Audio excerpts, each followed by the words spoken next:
God bless everybody. This is Nick Ohizu once again, thanking you for following us and watching the Chronicles of a Village Boy. I want to talk about something that I believe will be a blessing to you. I believe it will be a blessing to you. The title of my session today is called If It Had Not Been. This has to do with gratitude.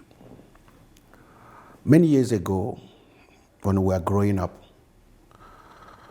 my father was one person that really loved people. It happened that by the grace of God, he was one of the few people that got some kind of education, My mom and dad they were educated. But in my village setting, my dad was among the first people to get educated and go to university. There was just a few of them that had that privilege. And I remember he told us how somebody from our village helped to educate him. I won't mention names for the sake of privacy. And also how some reverend fathers played a role in educating him, And then he managed to get his degree, and then he came back and he was serving as a senior teacher in the high school that I went to. I come from Igbo land, and in Igbo land in Nigeria, we are very close. We have families and kindreds, and that kindred spirit is what has kept us together and is still helping us till today. We have the mantra that if you are blessed, bless your brothers. If you are rich, sponsor others, give others the chance. My father didn't have money, but he had access to education. So what he did was that he took a lot of my cousins, quite a number of people from my village, and made them to stay with us so that they can have access to go to high school. It was really a very difficult time for us with the meager income they had. We had to share that little with the people that he had taken and to look after. So some of us were not so privileged to sleep on the bed for quite some time. I believe my elder brother and I and my younger brother were among the people that were sleeping on the floor throughout our primary education. I think it was when we got to high school. I think I slept on the bed maybe when I was 12 years old. I watched my father and my mom break their backs to help get these people through school. And they went through high school, staying in our house. And this house was not much. We were renting a 3-bedroom house, and you had up to 14 people living in it. Eating was challenging because the income was so small. We really suffered. But what I'm talking about today is that I grew up and was waiting. Though all those people went through our house and through my parents' lives and went on to become something in their lives.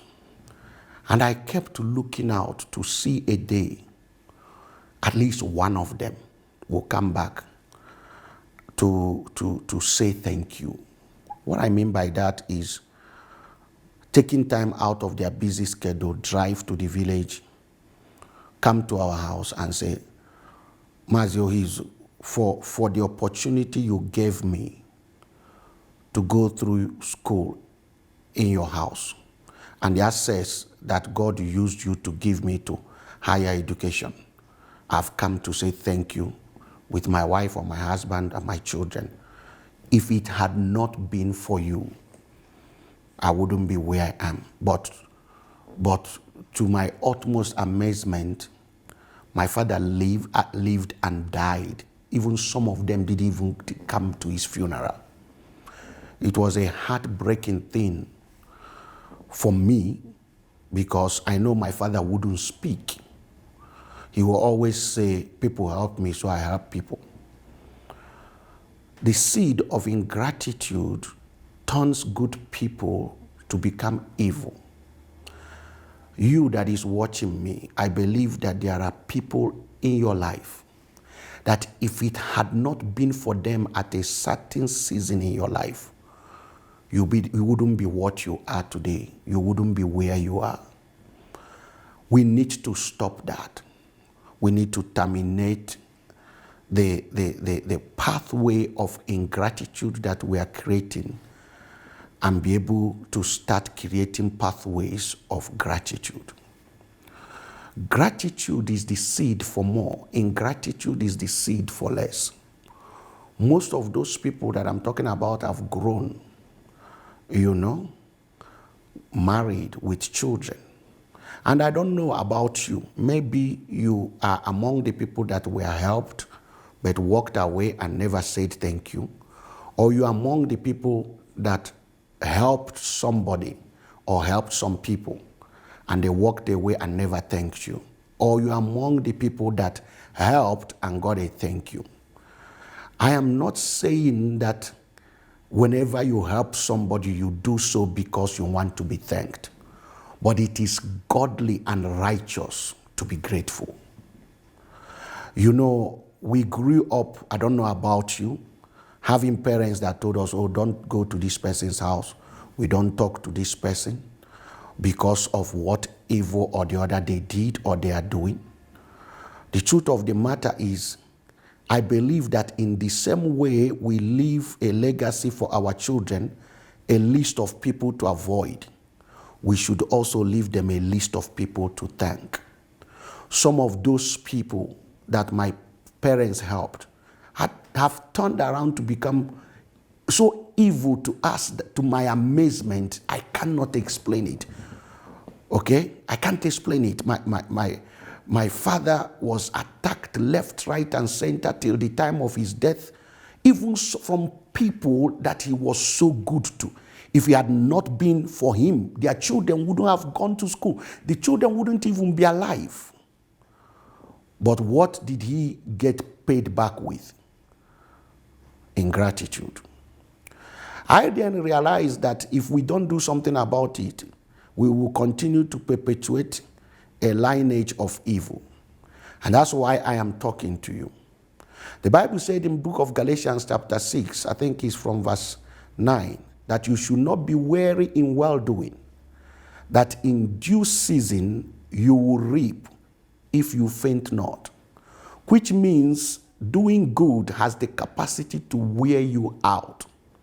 And there are people watching me right now that will say to me, Pastor Nick, I will not help anybody. I will not assist anybody, even if I have the resources. Why? Because the people I helped, not one of them has come back to say thank you. As you are watching me, I want you to start making a list of people you will go back and thank. For me, I do that every end of the year. There are people I have not reached yet. I plan to reach them end of this year. To go back and say to them, if it had not been for you, if you didn't welcome me into your house, if you didn't give me the access you gave me, the connection you gave me, the money you gave me, I wouldn't have been what I am today. I'm asking you to have a record of those people.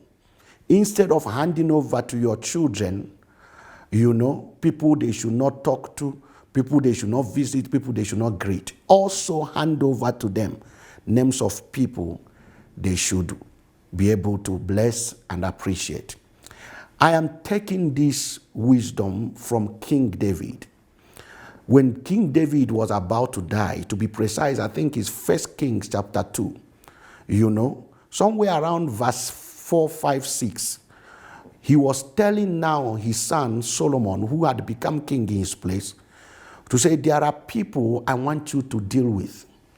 Somebody like Joab. I don't want you to allow his gray hair to go down to the grave in peace, because he murdered innocent people. I think it was Amasa and Abner. So you know what to do. But that's not where I'm going. Where I'm going is in verse 7. In verse 7, I want to read this for you. He said, but show kindness unto the son of Barzillai, the Gileadite, and let them be of those that eat at thy table. For so they came to me when I fled, because of Absalom thy brother. I want to read this in a simpler version. You know, in New Living Translation, it says, be kind to the sons of Barzillai of Gilead. Make them permanent guests at your table, for they took care of me when I fled from your brother Absalom. I want you to do that for your children. I want you to start that today. There are people on this planet that should not have to suffer just because their parents were good. I believe that one of the reasons why God has blessed me and my siblings is because of the seed of kindness that my father sowed in the lives of many people from my village. I believe that's one of the reasons God has blessed us, because my father sacrificially became a blessing to so many people that I know that if I start counting names, I will count quite a number that I will say, if he had not been for my dad, you wouldn't be what you are today. King David said to Solomon, show kindness to the sons of Barzillai. Barzillai is no longer there. He's talking about his sons. Show kindness to them.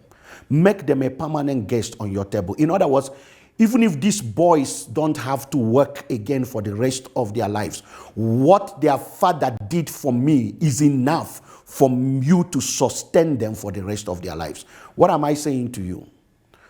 Goodness has a reward that time will never erase. Kindness will pay you more than any company will pay you gratuity. There are people that deserve your appreciation. Go and appreciate them. God has blessed you. God has helped you. Go back and say thank you.